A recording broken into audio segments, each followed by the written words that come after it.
नमस्कार दोस्तों, bankers point में आप सभी का बहुत बहुत स्वागत है। आज हम लोग सिंप्लीफिकेशन पढ़ेंगे। ये इसका पार्ट 2 है। पार्ट 1 में ऑलरेडी अपलोड कर चुका हूँ और जो आपका जो डिस्क्रिप्शन में और कमेंट में लिंक पिन मिल जाएगा, किसी ने नहीं देखा है तो। ये मैं एक एग्जाम के लिए जो आपका IBPS RRB PO क्लर्क और SBI PO क्लर्क का जो एग्जाम आ रहा है उसके लिए स्पीड बूस्टर सीरीज चला रहा हूँ, जिसमें हम रियल एग्जाम लेवल के ऊपर हमारी टेस्टिंग कर रहे हैं और जो पिछले सालों में जो इन एग्जाम्स के अंदर क्वेश्चन आए हुए थे ना, उन्हीं को हम कर रहे हैं और उन्हीं से कॉन्सेप्ट सीखने का प्रयास कर रहे हैं। तो उससे 2-3 फायदे होंगे हमारे। एक तो हमें पता लग जाएगा कि एग्जाम में इसी टाइप के क्वेश्चन आते हैं, तो इधर उधर की फालतू चीज पढ़ने की कोई टेंशन नहीं है। दूसरा, देखो एक चीज जनरली ये बोली जाती है कि बैंक एग्जाम का लेवल बहुत हाई है बाकी एग्जाम्स को लेकिन मैं बोलता हूँ कि अगर हम प्री की बात कर रहे हैं तो प्री के अंदर कोई भी ऐसा कुछ नहीं है, बिल्कुल इजी टू मॉडरेट लेवल के ही क्वेश्चन आ रहे हैं। बस ये कि मेरिट थोड़ी हाई जा रही है, तो अपने आप को उसी तरीके से डालो कि मेरिट हाई क्रैक करनी है मुझे, ना कि मुझे हार्ड क्वेश्चन सोल्व करने एक बार प्री के अंदर। प्री की स्ट्रेटेजी यही होनी चाहिए। तो प्री के अंदर क्या करना है, सिंपल और जो मॉडरेट लेवल के क्वेश्चन है उनको फास्ट फास्ट करना सीखना है।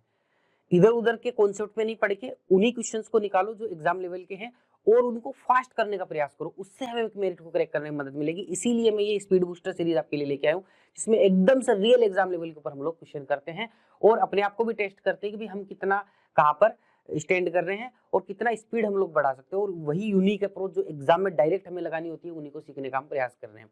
ठीक है, तो आज की क्लास में हम सिंप्लीफिकेशन पढ़ेंगे, ऐसे ही बाकी टॉपिक्स भी आगे धीरे धीरे करके आते रहेंगे। आगे बढ़ने से एक पहले इन्फॉर्मेशन देना चाहूँगा, अगर आप हमारे कोर्सेज ज्वाइन करना चाहते हैं जिसमें हम live courses, recorded courses, mentorship programme, prime programme, बहुत सारे कोर्सेज हमारे चलते रहते हैं जिसमें हम सारे सब्जेक्ट का पूरा सिलेबस प्रॉपर तरीके से कवर करते हैं, तो आप हमारी mobile application bankers point 2.0 download कर सकते हैं या फिर हमारी वेबसाइट के ऊपर जा सकते हैं। यहाँ पे पेड कोर्सेज के अलावा आपको बहुत सारी चीज़ें ऐसी मिलेगी जो बिल्कुल फ्री रहेंगी, जैसे कि आप लोगों का यूट्यूब वीडियोज़ के लिंक वहाँ पे रहेंगे प्रॉपर कोर्स की तरह, और वहीं पे उनकी PDF भी वहीं पे मिल जाएंगी आप लोगों को। हर यूट्यूब वीडियो की PDF मिल जाएगी आप लोगों को। प्रीवियस ईयर के पेपर अगर आप लोग डाउनलोड करने हो तो वहाँ से बिल्कुल फ्री मिल जाएंगे। डेली क्विज, डेली वोकैब की क्विज, सिलेबस अगर आपको किसी एग्जाम का देखना हो तो वो देख सकते हो। इसके अलावा जॉब अलर्ट, जो भी नए एग्जाम्स के अलर्ट्स आएंगे वो भी यहाँ पे देखने को मिल जाएगा। तो एक पूरा एक ऐसा एप्लीकेशन का पैकेज है जिसमें एक बैंक एग्जाम स्टूडेंट्स की सारी रिक्वायरमेंट पूरी हो जाती है। तो आप इस एप्लीकेशन को जरूर से डाउनलोड कर लीजिएगा। अगर किसी कोर्स वगैरह ज्वाइन करने में किसी भी चीज़ में कोई दिक्कत आती है तो ये नीचे नंबर दिया हुआ है, इसके ऊपर आप लोग कॉन्टैक्ट कर सकते हैं। तो गूगल प्ले स्टोर पर जाके आप इंस्टॉल पे क्लिक करके आप लोग इस एप्लीकेशन को डाउनलोड कर सकते हैं। आगे बढ़ते हैं, पहले प्रश्न की ओर बढ़ते हैं। पहले क्वेश्चन के अंदर देखो, थोड़ा सा जो लास्ट सिंप्लीफिकेशन क्लास थी, थोड़ा सा मैं फास्ट बताने के चक्कर में, अप्रोचेस बताने के चक्कर में थोड़ा फास्ट निकल गया, तो कुछ सारे लोगों को कुछ कुछ चीजें समझ में नहीं आई होंगी। तो आज मैं थोड़ा सा स्लो चलूंगा, लेकिन अप्रोच अगर आप सीख जाएंगे तो आप एग्जाम में बहुत फास्ट कर पाएंगे। लेकिन आपको समझाने के लिए मेरा को हल्का सा थोड़ा सा स्लो चलना पड़ेगा, एक एक चीज, ताकि मैं समझा पाऊँ। जैसे आपके सामने सिंप्लीफिकेशन का क्वेश्चन आया, ठीक है, आपने देखा कि 8 की पावर क्वेश्चन मार्क है, तो जब भी किसी चीज की पावर के अंदर क्वेश्चन मार्क आ जाए उसकी वैल्यू निकालनी है, तो आप मान के चलो कि उसके इधर वाली वैल्यू भी आपको उसी की पावर में कन्वर्ट करनी पड़ेगी। जैसे ये 8 की पावर क्वेश्चन मार्क है तो इधर भी 8 की पावर में ही कुछ न कुछ आना चाहिए। तो कुल मिला के मुझे समझ में आ रही है एक बात कि मुझे ये जो इधर वाला जो सेगमेंट है ना, इसको सोल्व करना है। इधर वाले सेगमेंट को सोल्व करना है। अब सेगमेंट को ज्यादा से ज्यादा माइंड में सोल्व करने का प्रयास करो, लिखो कम से कम।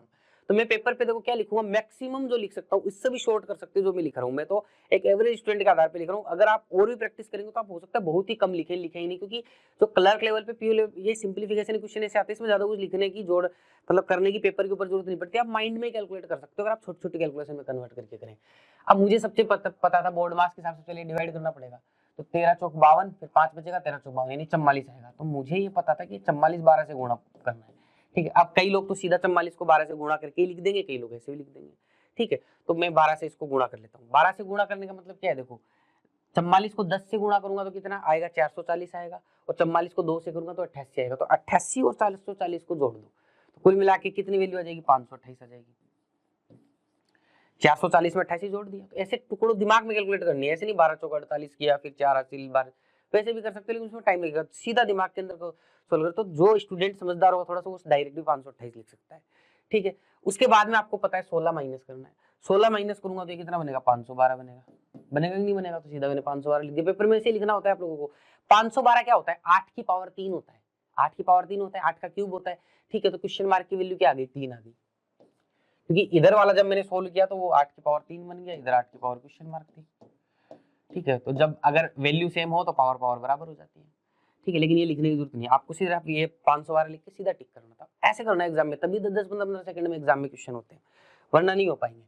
नेक्स्ट देखते हैं, देखो यहाँ पे क्वेश्चन क्या बोल रहे हैं। यहाँ पे देखो क्वेश्चन में ये जैसे 0.09 0.06 इस टाइप की जो वैल्यू होती है इनको अप्रोक्सीमेट कर लिया करो। क्या कर लिया करो? इनको अप्रोक्सीमेशन कर लिया करो जहां तक पॉसिबल। अगर ऑप्शन दूर दूर देखो यहाँ पे भी ऑप्शन एकदम से नजदीक तो है नहीं, तो क्वेश्चन बोलेगा कि अप्रोक्सीमेट कर सकते हो तो अप्रोक्सीमेट कर लिया करो। अप्रोक्सीमेशन में मैं थोड़ा सा बता देता हूँ, कल लास्ट लेक्चर में इतना डिटेल में नहीं बता पाता। जैसे मान लो यहाँ पे लिखा हुआ है 114.09, तो अगर ये पॉइंट के बाद की संख्या 5 से छोटी है, जैसे 19 भी होता है यहाँ पे, 29 भी होता है, 5 से छोटी है तब इसको 114 ही मान लो आप। लेकिन अगर मान लो 114.92 5 से बड़ी या 0.82 ऐसे दिया हुआ है, ये वाली संख्या 5 से बड़ी है पॉइंट के बाद, तो इसको 115 मान लेंगे, बढ़ा के लिखते हैं। तो वो बस इतना सा एक अप्रोक्सीमेशन थोड़ा सा ध्यान में रखेंगे, बाकी किसी तरह कोई मुश्किल नहीं, क्योंकि तो पता है 114 नहीं मानना है, तो अप्रोक्सीमेट कर लिया करो पॉइंटों के अंदर, एकदम से ऐसे चीज आती है, क्योंकि क्वेश्चन खुद ही बोलता है अप्रोक्सीमेट कर सकते हो अगर आपको एग्जैक्ट वैल्यू नहीं पूछी गई है तो यहाँ पे मेरे को क्वेश्चन मार्क का स्क्वायर दिया हुआ है, क्वेश्चन मार्क की वैल्यू निकालनी है। क्वेश्चन मार्क में इधर सोचूंगा, दिमाग में सोचना है कि लिखना नहीं है, बाकी सारी वैल्यू को कैलकुलेट करके इधर लेके जाना है, मुझे यही करना है और तो कुछ है नहीं भाई। इधर से सारा कैलकुलेट करना है मुझे और क्वेश्चन मार्क को इधर छोड़ दूंगा, बाकी सब जाएगा उधर माइनस कर दूंगा। तो बोर्ड मार्क्स के हिसाब से सबसे पहले मेरा क्या होगा, ये मल्टीप्लाई होगा, ये होगा 120, 24 पंजे 120 होता है, ठीक है। 120 में 114 जोड़ दूंगा तो कितना हो जाएगा, 234 हो जाएगा। कितना हो गया भाई, सॉरी ये माइनस होगा, 120 ये माइनस का होगा और 114.09 प्लस का होगा, तो ये क्या बनेगा, -6 बनेगा यहाँ पे, ठीक है। ये प्लस का, ये माइनस का 120, यानी कि -6 बनेगा। -6 से जाके इधर क्या होगा, प्लस होगा, तो 169 बन जाएगा इधर। क्वेश्चन मार्क का स्क्वायर इज इक्वल टू 169, यानी क्वेश्चन मार्क की वैल्यू कितनी, 30। कैसे किया, सबसे पहले लिखना है ही नहीं इसमें कुछ, 24 पंजे 120, 120 माइनस का और 114 प्लस का, यानी कि कितना बनेगा, -6 बनेगा इस साइड में। इस -6 को उधर ले जाऊंगा तो प्लस होगा, तो ये 163 में प्लस होगा तो ये 169 बनेगा। क्वेश्चन मार्क का स्क्वायर 169 है, तो क्वेश्चन मार्क क्या होगा, √169, यानी कि 30। लेकिन आपको लिखना नहीं था ये भी, इसमें तो बहुत ही सिंपल तरीके से क्वेश्चन सोल्व हो रहा था माइंड के अंदर। आगे बढ़ते हैं, देखो इसमें क्या बोल रहा है क्वेश्चन, ये 14 से 2/7%, 14 2/7% को हम फ्रैक्शन में क्या लिखते हैं, आपको पता ही होगा, 1/7 लिखते हैं। पता होना चाहिए fraction to percentage table, table to percentage fraction, मैंने पढ़ाई भी हुई है, ठीक है। तो सीधा सीधा जब मैंने देखा उधर क्वेश्चन मार्क का अंडर रूट दिया हुआ है या फिर पावर 1/2 दी हुई है, तो क्वेश्चन मार्क को उधर रखते हैं, इधर वाला सोल्व करते हैं पहले दिमाग लगा के। तो मुझे पता है कि इसमें ये 1/7 है एक तरीके से, तो 1/7 का भाग दूंगा तो कितना बनेगा, 600 बनेगा। तो कुल मिला के जब मैं बोर्ड मार्क्स के हिसाब से इस ऑफ को सोल्व करता हूँ तो ये 600 बनेगा, 600 बन गया भाई। जब मैं इसको 600 बना, 576 अंडर रूट कितने का होता है, 24 का अंडर रूट होता है, ठीक है। ये 24, तो ये यहाँ पे कितना बन गया, 24 दूनी 48, 24 पंजे 120, 25 बन गया, ठीक है। तो ये क्वेश्चन मार्क की पावर 1/2 25 बन गया।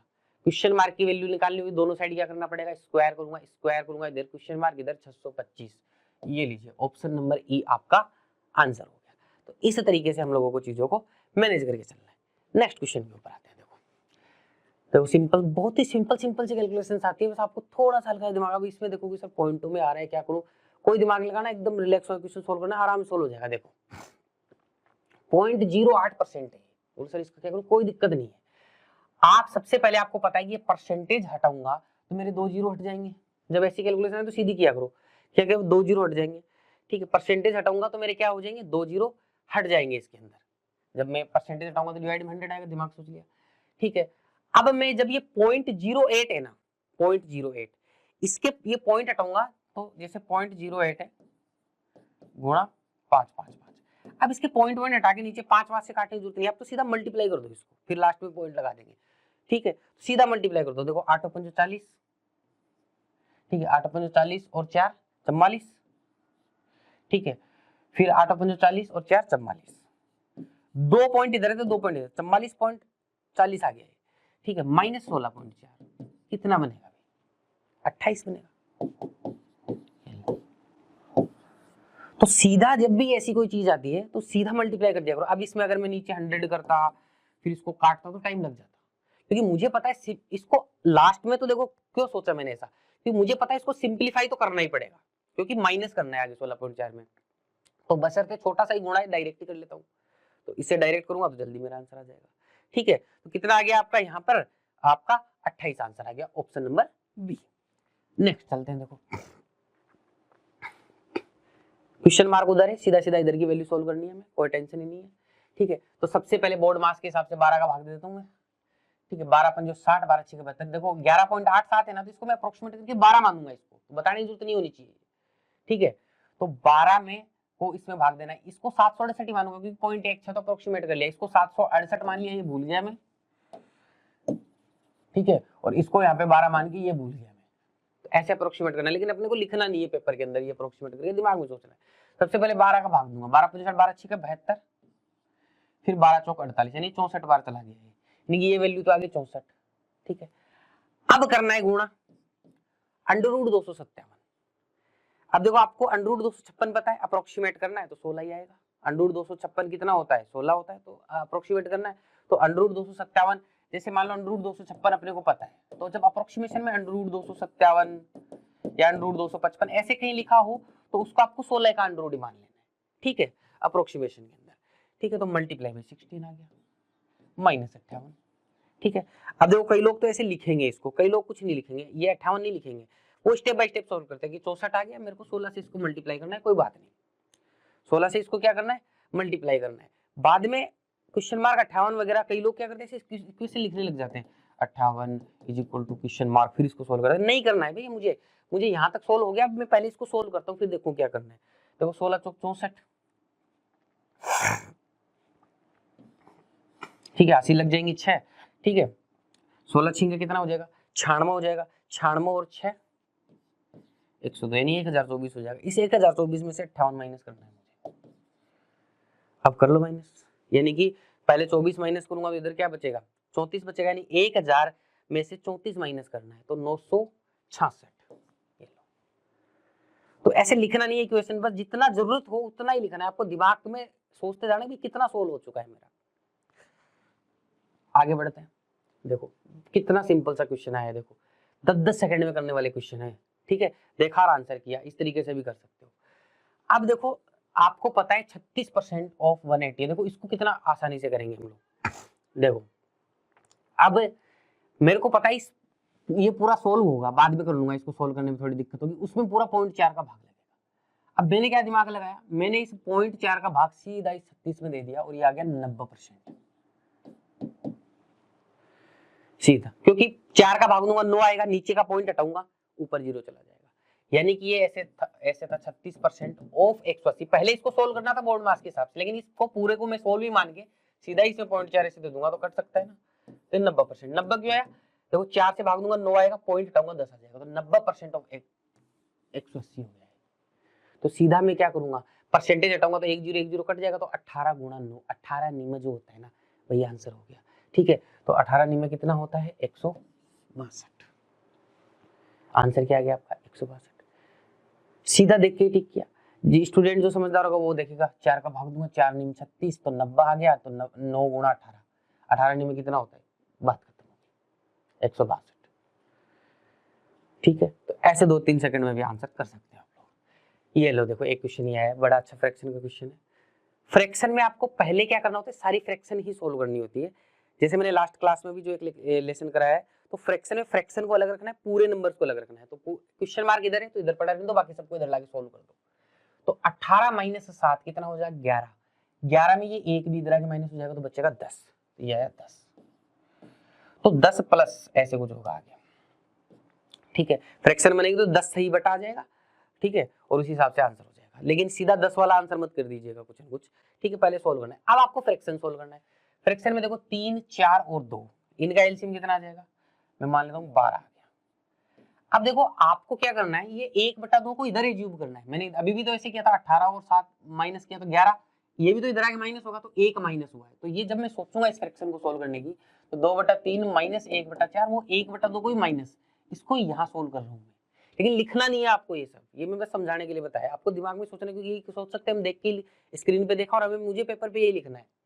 12 हो गया, तो 3 चौक 12 और 4 दूनी 8, ये 8 आ गया, -3 और उधर से कितना आ जाएगा, -6। ठीक है, जब मैं इसको सोल्व करा था तो माइनस का 9 प्लस का 8, यानी कि ये -1/12 हो जाएगा। देखो अगर ये प्लस का 1/12 होता तब तो मैं आंसर लिख देता 10 से ये 1/12, लेकिन यहाँ माइनस आ गया। जैसे लास्ट जो लेक्चर था उसमें मैंने प्लस का वैल्यू आया था, मैंने सीधी फ्रैक्शन के आगे लिख दी थी जब प्लस करते हैं, लेकिन माइनस आ गया तो टेंशन नहीं लेनी है। आप लोगों को क्या करना है, ये जो 10 था प्लस, ये 10 था प्लस, इसमें से एक निकाल लो, 9 तो इधर दे दो प्लस 1, और 1 में से इसको माइनस कर दो, प्लस में कन्वर्ट हो जाएगा। तो 1 माइनस 1/12 क्या हो जाएगा, 11/12। तो आंसर आ जाएगा 9 से ही 11/12। कैसे किया एक बार थोड़ा सा मैं एक्सप्लेन कर देता हूँ। ये आया था 10 माइनस 1/12, यही तो आया था। जब भी कोई चीज होती है एक में से माइनस होती है, जैसे मान लो 1 में से 3/4 माइनस होगा तो 1/4 आता है, करके देख लीजिएगा। 1 में से 2/5 माइनस होगा तो 3/5 आता है, ठीक है। 1 में से 7/13 माइनस होगा तो 6/13 आता है। ये पैटर्न कैसे बन रहा है, सीधा देखो आप लोग, आपको क्या देखना होता है कि जो नीचे वाला नंबर होता है वो तो नीचे ही आ जाता है, 1 से जब भी माइनस करते हैं तो करके नहीं देखना है, और इनका जो डिफरेंस होता है वो ऊपर आ जाता है, इनका डिफरेंस ऊपर आ जाता है। प्लस अगर होता है यहाँ पे, अगर इसकी जगह प्लस होता तो ये 7/4 बन जाता। तो उसमें क्या होता है, नीचे वाला नंबर तो नीचे ही आएगा डिनोमिनेटर में, प्लस होता तो इन दोनों को जोड़ के ऊपर लिख दो, बस यही होता है। ये आपको ध्यान में रखना है, ऑब्जर्वेशन है ये, थोड़े थोड़े, कोई इसमें रटने वाली बात नहीं, करेंगे नॉर्मल मैथ से, ठीक है। अब मैंने क्या दिमाग लगाया, मेरे को पता है कि मेरे को 1 में से तो सीधा माइनस करना आता है। तो जब भी मैंने ये चीज देखी तो मैंने सोचा 9 तो मैं इधर रख लूं 10 में से, तो 1 में से 1/12 माइनस कर दूं। तो 1 में से 1/12 माइनस करूंगा तो 11/12 क्या बचेगा, प्लस का बचेगा, तो 9 से 11/12, ठीक है। तो जैसे ही मैंने ये देखा तो मुझे ये सब करने की जरूरत नहीं है, मेरे को देख के ही अंदाजा हो जाएगा। जैसे जो स्टूडेंट होगा जिसको पता होंगी ये चीजें, वो तो ऐसे करेगा 10, वो इतना ही लिखेगा बस। जैसे माइनस 1/12 आएगा तो वो सोचेगा इसमें से एक कम करूंगा, 9 आएगा, 1 में से 1/12 माइनस करूंगा तो 11/12, तो 9 से 11/12 टिक कर देगा, लिखेगा नहीं वो कुछ भी। लिखेंगे तो टाइम खराब होगा, ठीक है। सीधा हमें तो आंसर टिक करना है, और इन छोटी छोटी बातों को ध्यान में रखना है। ये भाई स्टार लगा हुआ है, इसको मल्टीप्लाई समझ लीजिएगा, ठीक है, मल्टीप्लाई ही है ये। चलो कितना सिंपल सा क्वेश्चन आया हुआ है, देखो 15 का स्क्वायर प्लस 36 का स्क्वायर वो 2197 के क्यूब रूट से डिवाइड करना है। तो देखो इसमें कोई सिंपलीफिकेशन नहीं है, इसमें तो नॉर्मल चीजें हैं। 15 का स्क्वायर क्या होगा 225, 36 का स्क्वायर क्या होगा 1296, ठीक है। 1296 प्लस 225 कितना होगा, दिमाग में जोड़ दो। 1296 में पहले 25 जोड़ दो, ठीक है, 225 जोड़ना है ना, 1296 में पहले 25 जोड़ दो तो 1321 हो जाएगा, यानी 1521 आएगा। तो जोड़ा तो मैंने 1521 आ गया मेरा, ठीक है। यानी कि 15 का स्क्वायर 225 था और ये 1296 था। मैंने सीधा जोड़ के लिख दिया, आपको भी वही करना है, शीट पे यही लिखना है बस, ये तो मैंने रेफरेंस के लिए बता दिया। तो जोड़ा भी कैसे फास्ट, 1296 पहले 25 जोड़ देंगे, 25 जोड़ेंगे 1321, फिर 200 जोड़ेंगे तो 1521। उसमें ये 2197 के क्यूब रूट का भाग जाना है। 2197 किसका क्यूब रूट होता है, 13 का क्यूब रूट होता है। 2197 का क्यूब रूट क्या होगा, 13 होगा, 13 का भाग दे दो। देखो 13 एकम 13, ठीक है, 2 बचेगा तो मतलब 22, तो फिर 13 एकम 13, ठीक है। फिर 7 बचेगा, नहीं फिर कितना बचेगा 22 में 13 एकम 13, तो 7 और 2 9 बचेंगे, ठीक है। तो 13 संति 91, 117 आंसर है, बस इतना सा, कुछ भी नहीं। नेक्स्ट क्वेश्चन देखो भाई, इस क्वेश्चन में भी सबसे पहले हमें क्या करना है, क्वेश्चन मार्क इधर इधर का सोल्व करके लिख दो बस, ठीक है। 14 का भाग देंगे, 14 पंजो 70, 14 चौक 56, 54 आ गया। इसमें 5 का गुणा होगा तो ये कितना बन जाएगा, 250 प्लस 20 270 बन जाएगा। कैसे गुणा किया, पहले 50 को 5 से कर लिया तो 250 आएगा, 5 को 400 कर लिया तो 20 आएगा, 250 प्लस 20 250 प्लस 20 270, ठीक है। अब इसमें से माइनस करना है ये क्यूब रूट, ये क्यूब रूट स्क्वायर रूट किसका होगा। देखो वैसे तो आपको याद होना चाहिए लेकिन नहीं याद है, ठीक, क्योंकि बड़ा नंबर है तुम्हें निकालना मैंने बताया हुआ है, तो कैसे निकालते हैं मैं बता देता हूँ। जब भी ये लास्ट में 1 आता है तो क्यूब रूट में क्या क्या हो, स्क्वायर रूट, क्यूब रूट नहीं, स्क्वायर रूट में क्या क्या हो सकता है, एक तो 1 हो सकता है, एक 9 हो सकता है लास्ट डिजिट। फिर इसको ऐसे 2 में पार्ट में बांटते हैं ना, ये 7 9 किस किस के स्क्वायर के बीच में है, ये 8 के स्क्वायर और 9 के स्क्वायर के बीच में, 8 के स्क्वायर और 9 के स्क्वायर के बीच में, तो उसके से छोटा नंबर 8 तो आना ही आना है। अब लास्ट में 1 या 9 में से क्या आएगा वो देखना है हमें। तो 8 9 ये क्या होता है 72। अगर इन दोनों के मल्टीप्लाई से ऊपर वाला नंबर बड़ा है तो इनमें से बड़ा लेना है, छोटा होता तो छोटा ले लेते। तो अभी ये 72 से 79 क्या है बड़ा है, तो इन दोनों में से बड़ा नंबर लेंगे, तो क्या आएगा आपका 89 आ जाएगा। तो -89 करना था, ये आंसर था आप लोगों का। तो कुल मिला के बात ये होगी कि 70 माइनस हो गया, यानी 200 में से 19 माइनस करना है, यानी कि 181 आ गया। अब देखो इसमें भी 270 में से 89 माइनस करने होते हैं ना, तब भी ये नहीं सोचना 89 कैसे करूं, पहले 70 हटा दिया तो 200 बचा, फिर 19 और हटा दिया तो 181 आ गया। सिंपल हो जाता है एकदम, देखते पता लग जाता है कि भाई ये आंसर आने वाला है। अगर आप छोटे छोटे टुकड़ों में सोचेंगे तो। नेक्स्ट क्वेश्चन के ऊपर आ जाते हैं। देखो कितना सिंपल सा क्वेश्चन है यार, आरबी क्लर्क में तो बहुत ही सिंपल क्वेश्चन आते हैं। देखो करना क्या था मेरे को, 14 दूनी 28, 28 प्लस 4 32, ठीक है। 28 प्लस 4 कितना हो जाएगा 32, 32 में फिर 8 का गुणा करना है, ठीक है, और फिर लास्ट में 10 का भाग देना है, ठीक है। तो सिंपल सी बात है, 32 अंठी कितना होगा, ठीक है, और उसमें फिर आप लोगों को भाग देना है 10 का, यानी पॉइंट लगा देना है। तो 32 को 8 से मल्टीप्लाई कर दो, 256 आ गया, ठीक है। 10 का उधर लाके डिवाइड करूंगा तो 25.6 आएगा आंसर। मैच हो रहा है, नहीं हो रहा है, नन ऑफ दीज आंसर आएगा। कभी कभी नन ऑफ दीज भी आता है। ये लो आगे बढ़ते, देखो ये भी आरआरबी कलर में सिंपल क्वेश्चन आते हैं। बहुत सारे लोग आरआरबी कलर की तैयारी कर रहे हैं, तो इसलिए मैंने उसके क्वेश्चन में डलवा दिया कुछ। सबसे पहले हमें क्या करना पड़ेगा, इधर ये सारी चीजें सोल्व करनी है हमें, और फिर उसके बाद में इस क्वेश्चन मार्क को इधर रखना है और सारा का सारा उधर लेके जाना है। अब जब भी देखो ऐसी चीज होती है ना, तो सबसे सिंपल तरीका है, आप सबसे पहले दिमाग में सोचो क्या कर सकता हूँ मैं। ये पूरा एक वैल्यू है ना, ये तो बाद में सोल्व होगा, ये पूरा एक वैल्यू है, इसमें 24 का भाग लग रहा है, तो मैं दिमाग में वहीं से सोचूंगा, ये मैं दिमाग में काट दूंगा, 8 से काट दिया, ये 10% हो गया और ये 3 हो गया। इसे 10% को मैं हटाऊंगा तो 1/10 होगा, तो उधर जाके 30 बन जाएगा, बात खत्म हो गई। इधर ये खत्म ही हो गया और इधर ये भी खत्म हो गया, सिर्फ 30 बच गया। इधर इधर क्या बचा है, सिर्फ ये वाली चीज बची है। 1.5 को 4 से मल्टीप्लाई करूंगा तो 6 आएगा, ठीक है। तो 6 plus question mark is equal to 30। तो क्वेश्चन मार्क रखने के लिए 6 को उधर ले जाके क्या करना पड़ेगा, इस 6 को उधर ले जाके माइनस करना पड़ेगा, आ गया आंसर 24। इस तरीके से सोचेंगे ना कि सीधा सीधा करना, तब जाके चीजें होंगी। अगर आप स्टेप बाय स्टेप एक्स मान के वैसे करोगे तो बहुत टाइम लग जाएगा, आपको सीधा करना सीखना पड़ेगा। ये लो नेक्स्ट क्वेश्चन के ऊपर आ जाते हैं। इस क्वेश्चन में भी कुछ नहीं है, सीधा गुणा और प्लस करवाने की कोशिश की, बस एग्जामिनर देखना चाहता है कि आप कितना फास्ट कर पाते हो, ठीक है। तो सीधा देखो 5.25 का इसमें भागी लगना है, ठीक है। अब 5.25 में पॉइंट हटाऊंगा, 5 का भाग दूंगा, ऐसे मत किया करो। जहां तक देखो, जैसे मान लो 5 का भाग देना है आपको किसी चीज में, तो 5 का टेबल हमें आते हैं, जैसे 5.25 का देना है, ठीक है। तो 5 का 4 बार जाएगा तो 5 चौक 20 हो जाएगा। 5.25 का 4 बार जाएगा तो क्या होगा, 5 चौक 20, 0.25 को 4 बार करूंगा तो कितना आएगा, 1 आएगा। तो 5.25 का किसी में 4 बार भाग देंगे तो उसमें 4 बार मल्टीप्लाई करेंगे, सीधी बात है, अपने दिमाग में 21 आ सकता है, नहीं आ सकता है। 5 चौक 20, 0.25 को 0.25 को 4 बार करूंगा तो 1 आएगा, तो 20 और 1 21। तो इस तरीके से सीधा भाग दे दिया करो अगर ऐसी कोई वैल्यू है तो मैंने सीधा भाग दिया 5.25 में, तो ये 8 बार जाएगा इधर, 5 8 40 होता है, तो 0.25 को 8 बार करूंगा तो 2 आएगा। तो 5.25 को 8 से मल्टीप्लाई करूंगा तो 42 आएगा, ठीक है। तो 8 बार भाग चला गया, 42 आया, बचा कितना 4, फिर से 42, देखो फिर से 8 बार, तो यानी कि 88 टाइम चला गया पूरा पूरा भाग। तो ये सिंपलीफाई हो गई एकदम से चीज मेरे लिए, क्योंकि मुझे पता है और तो कुछ कर ही नहीं सकता, मेरे को जोड़ मतलब प्लस माइनस करना ही पड़ेगा इसमें। उधर गया मैं, इधर मुझे 24 को 12 से मल्टीप्लाई करना था, तो 24 को पहले 10 से कर लेता हूँ 240, फिर 24 को 2 से कर लेता हूँ कितना 48, 240 प्लस 48 288 प्लस 288, यही तो मेरा आंसर है। 80 80 160 और 16 176 plus 200 376, option number C answer. तो इस तरीके से आंसर टिक करना है आप लोगों को एग्जाम में। नेक्स्ट क्वेश्चन के ऊपर आते हैं। फिर से देखो एक फ्रैक्शन दी गई है यहाँ पे, देखो मुझे इस माइनस की दिमाग में आ जाएगा, ये माइनस का क्वेश्चन मार्क है, ये तो चला जाएगा इधर और ये इधर आके माइनस हो जाएगा, ये होना है फाइनली दिमाग में। अब पहले मैं क्या करता हूँ, फ्रैक्शन में पूरे पूरे नंबर्स को सोल्व करता हूँ, तो ये इसका क्यूब रूट जो बनेगा ये 4 बनेगा, ये 4 इधर आके इस पूरे फ्रैक्शन में से 4 माइनस हो जाएगा, ठीक है।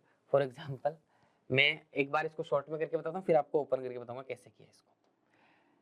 इधर ये 4 बनेगा, ये तो मान ही सकता हूँ। अब मुझे क्या, फ्रैक्शन को पहले क्वेश्चन मार्क उधर जाएगा, तो बाकी सारी चीजें इधर ही सोल्व करनी है, तो पहले पूरे पूरे नंबर सोल्व करते हैं। तो 4 + 1 5, वो 4 इधर आके माइनस होगा तो कितना बचेगा, 1 बचेगा। ये तो ऐसे भी सोच, या फिर सीधा सोच सकते हो, 4 से 4 कट जाएगा, इधर भी है उधर भी है, फिर 1 ही बचेगा, बस पूरा नंबर 1 ही बचेगा। अब मुझे सिर्फ फ्रैक्शन सोल्व करनी है। फ्रैक्शन कैसे सोल्व करूंगा मैं, 3/12, 3/12 को काट के लिख दूं, कितना आएगा 1/4, ठीक है, प्लस 3/4, यही तो होगा, बताओ भाई, 1/4 प्लस 3/4, इसको सोल्व करेंगे तो आना कितना ही है, 1 ही है, तो 1 और 1 2, समझ गए। ये फ्रैक्शन में आता तो फ्रैक्शन में लिख देते, 1 से बटा में लिख देते, पूरा नंबर आ गया तो सीधा लिख दिया, ठीक है। तो फ्रैक्शन को इस तरीके से सोल्व करना है, ऐसे मत करना 12 चौक 48, इसको 51/12 लिख दिया, और ऐसे उलझा उलझा के करोगे वैसे टाइम बहुत खराब हो जाएगा।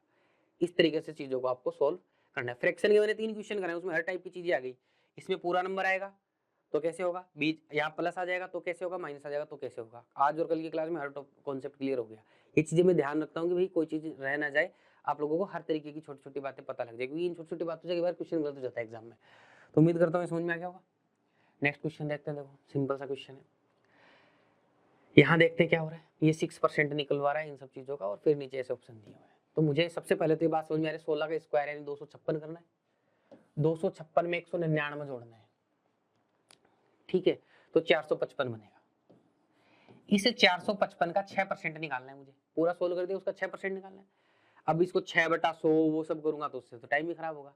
तो जब भी ऐसी चीज आपको पता है सीधा मल्टीप्लाई करना है, तो 6% का मतलब नीचे जो 100 जाएगा उसका पॉइंट लगा दूंगा, गुणा 6 कर दूंगा, बस। इसको सोल्व करना है आप लोगों को, ठीक है। तो सोल्व करके देखते हैं 6 भाई, थोड़ा सा पास पास में ऑप्शन है तो वैसे भी देख सकते हो या फिर सीधा भी देख सकते हो। 4.5 ही मान लो इसको, ठीक है। तो 4.5 से करूंगा 6 चौक 24, और आधे से गुणा करूंगा तो 3, 24 प्लस 3 कितना, 27 आएगा। ये ऐसे सीधा भी लिख सकते थे, गुणा करना चाहो तो गुणा भी कर लो, इसमें कोई बड़ी बात नहीं है, ठीक है। 45 छिके भी आपको पता है 270 ही होता है, तो वैसे भी 27 आना है। तो कैसे भी कर सकते हो घुमा फिरा के, बस करना सीधा है। बस ये नहीं करना है कि हम लोग एकदम से जैसे बेसिक से करते हैं उस तरीके से उलझ जाए चीजों के अंदर, वो नहीं करना है। आप लोगों को तो क्या करना है, एकदम जैसे एग्जाम में जैसे करते हैं ना उसी अप्रोच को सिखाने का मैं इन लेक्चर्स में प्रयास कर रहा हूँ। अब कुछ लोगों को क्या है कि सर इनके वो चाहिए, नोट्स चाहिए इस क्लास के, तो उसके लिए आपको मैं बार बार बता रहा हूँ, सभी लोग ध्यान कर लें एक बार। एक टेलीग्राम ग्रुप है, जहाँ पे टेलीग्राम पे जाके सर्च बार में लिखना @अंशुल सर, ठीक है, ये लिखना है आप लोगों को। जैसे ही आप ये लिखेंगे आपके सामने एक ग्रुप आएगा जिसका नाम होगा bankers point group of champions. इस ग्रुप को आप लोग ज्वाइन कर लीजिएगा, इसमें आपको पीडीएफ वगैरह इन सब के नोट्स वगैरह मिलते रहेंगे, ठीक है। तो उम्मीद करता हूँ लेक्चर पसंद आया होगा आपको, ये स्पीड बूस्टर सीरीज पसंद आ रही होगी। नेक्स्ट टॉपिक कौन सा लेना है, क्या क्या चीजें और आपको हमसे चाहिए, वो आप मुझे कमेंट करके बता सकते हैं। नेक्स्ट लेक्चर में उसी टाइप के कुछ टॉपिक्स में लाने का प्रयास करूंगा। बहुत बहुत शुक्रिया, बहुत बहुत धन्यवाद।